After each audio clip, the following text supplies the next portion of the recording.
वंदे मातरम भैया बहनों। हाँ, अपन लेसन नंबर पढ़ रहे थे 2, सूक्ष्म जीव, मित्र व शत्रु। आज हमारा टॉपिक है इसमें मित्रवत सूक्ष्म जीव। तो मित्रवत सूक्ष्म जीव का मतलब हो गया कि ऐसे सूक्ष्म जीव जो हमारे जीवन में हमें लाभ पहुंचाते हैं, वह कहलाते हैं मित्रवत सूक्ष्म जीव। आप भी किताब ले लीजिए और किताब में देखिए।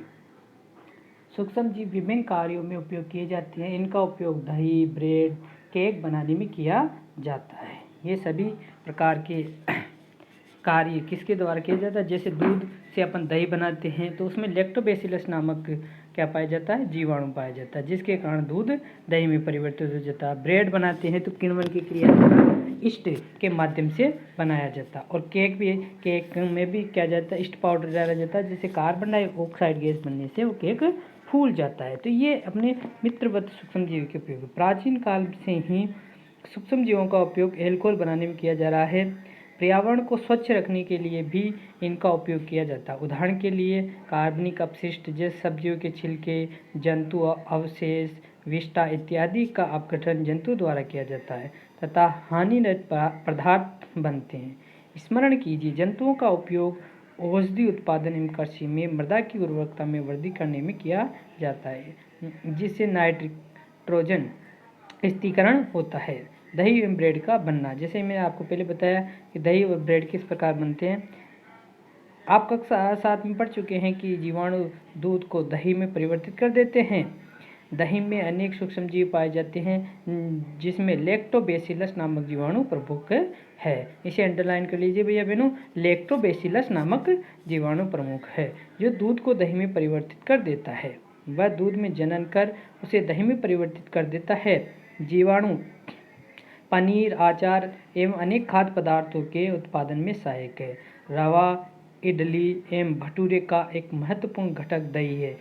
क्या आप अनुमान लगा सकते हैं कि ऐसा क्यों? जीवाणु एवं ईस्ट चावल के आटे के किण्वन में सहायक होते हैं, जिससे इडली व डोसा बनता है। क्रियाकलाप करेंगे भैया मैंने। एक बर्तन में 1/2 किलोग्राम आटा व मैदा लेकर इसमें थोड़ी सी चीनी डालकर गर्म कीजिए। इसमें थोड़ी मात्रा ईस्ट पाउडर मिलाकर गूंथ लीजिए। आप 2 घंटे बाद क्या देखते हैं? क्या आपने गुथी हुई मैदे को ऊपर उठा हुआ देखा? जैसे कि भैया मैंने चित्र में देखा है। पहले ये मैदा ले ली, मैदा में थोड़ी चीनी और ईस्ट पाउडर डाल के ऐसे घोल बना लिया इसका। अब कुछ देर बाद रखने के बाद ऐसा दिखाई देगा आपको फूला हुआ खमीर का उठी हुई मैदा। तो ईस्ट तीव्रता से जनन करके श्वसन के दौरान कार्बन डाइऑक्साइड उत्पादित करती है। गैस के बुलबुले खमीर वाले मैदे का आयतन बढ़ा देते हैं।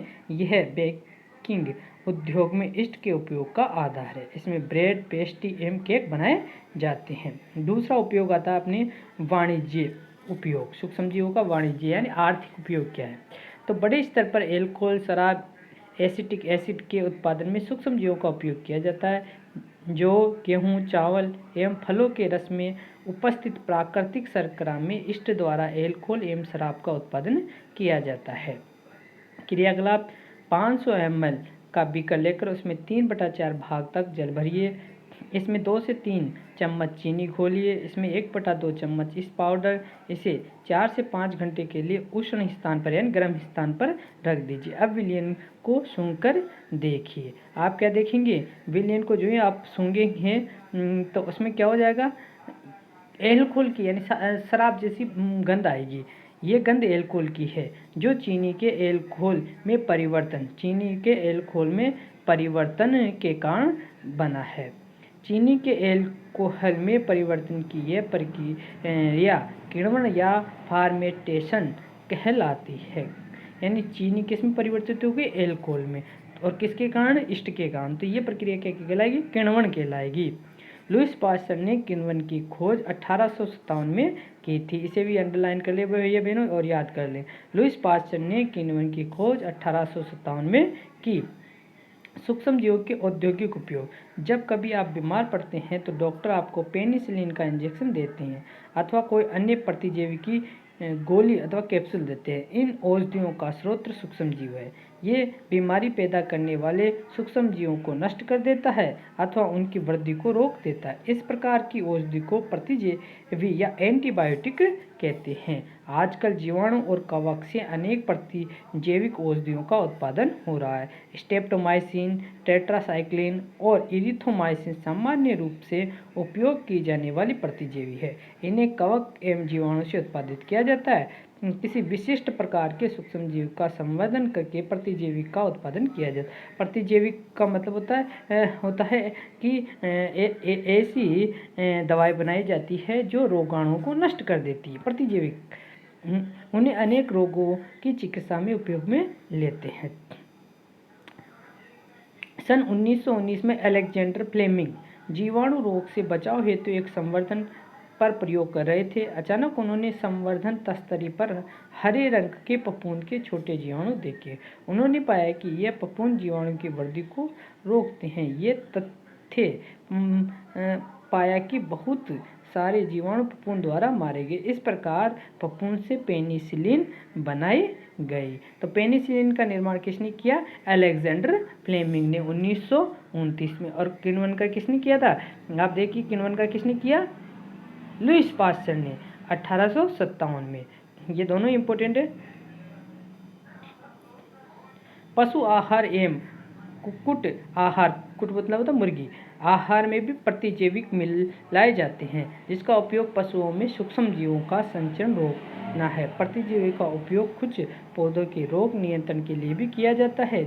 ध्यान रखना चाहिए कि डॉक्टर की सलाह पर ही प्रतिजैवी की दवाई लेनी चाहिए, क्योंकि ज़्यादा प्रतिजैवी दवाई लेने पर ये हमारे शरीर में कार्य नहीं करती है। उस दवा का कोर्स भी पूरा करना चाहिए। यदि आप प्रतिजैविक उस समय लेंगे जब आपको उसकी आवश्यकता नहीं है, तो अगली बार जब आप बीमार होंगे और आपको प्रतिजैविक की आवश्यकता होगी तो वह इतनी प्रभावी नहीं होगी। इसके अतिरिक्त अनावश्यक रूप से ली गई प्रतिजैविक शरीर में उपस्थित उपयोगी जीवाणु भी नष्ट कर देती है। सर्दी, जुकाम एवं फ्लू में प्रतिजैविक प्रभावी नहीं है, क्योंकि ये रोग विषाणु द्वारा होता है। और वैक्सीन या टीका, वैक्सीन और टीका, शिशु एवं बच्चों को टीका क्यों लगाया जाता है? आप के भी भैया बहनों जब आप छोटे रहे होंगे तब आपके भी टीके लगे होंगे। ठीक है, इसे वैक्सीन भी कहते हैं। जब रोग कारक सूक्ष्म जीव हमारे शरीर में प्रवेश करते हैं तो उनसे लड़ने के लिए हमारा शरीर प्रतिरक्षी उत्पन्न करता है। शरीर को भी स्मरण रहता है कि वह सूक्ष्म जीव अगर हमारे शरीर में पुनः प्रवेश करता है तो उससे किस प्रकार लड़ा जाए। आप यदि मृत अथवा निष्क्रिय सूक्ष्म जीव को स्वच्छ व्यक्ति के शरीर में प्रविष्ट कराएं तो शरीर की कोशिका उसके अनुसार लड़ने के प्रतिरक्षी उत्पन्न करके रोग कारक को नष्ट कर देती है। यह प्रतिरक्षी हमारे शरीर में सदा के लिए बनी रहती है तथा रोग कारक सूक्ष्म जीवों से हमारी सदा के लिए सुरक्षा करती है। इस प्रकार टीका कार्य करता है। हैजा, चेचक, क्षय तथा हेपेटाइटिस जैसी अनेक बीमारियों की वैक्सीन यानी टीके द्वारा रोका जा सकता है। ये इंपॉर्टेंट है भैया बहनों। एडवर्ड जेनर ने चेचक के लिए 1798 में चेचक के टीके की खोज की। 3 वैज्ञानिक आ चुके हैं भैया बहनों अपने। हाँ, ये तीसरा नंबर का है एडवर्ड जेनर। लुईस पास्चर आ गया, अलेक्जेंडर फ्लेमिंग आ गया और एडवर्ड जेनर, ये तीनों आ गए।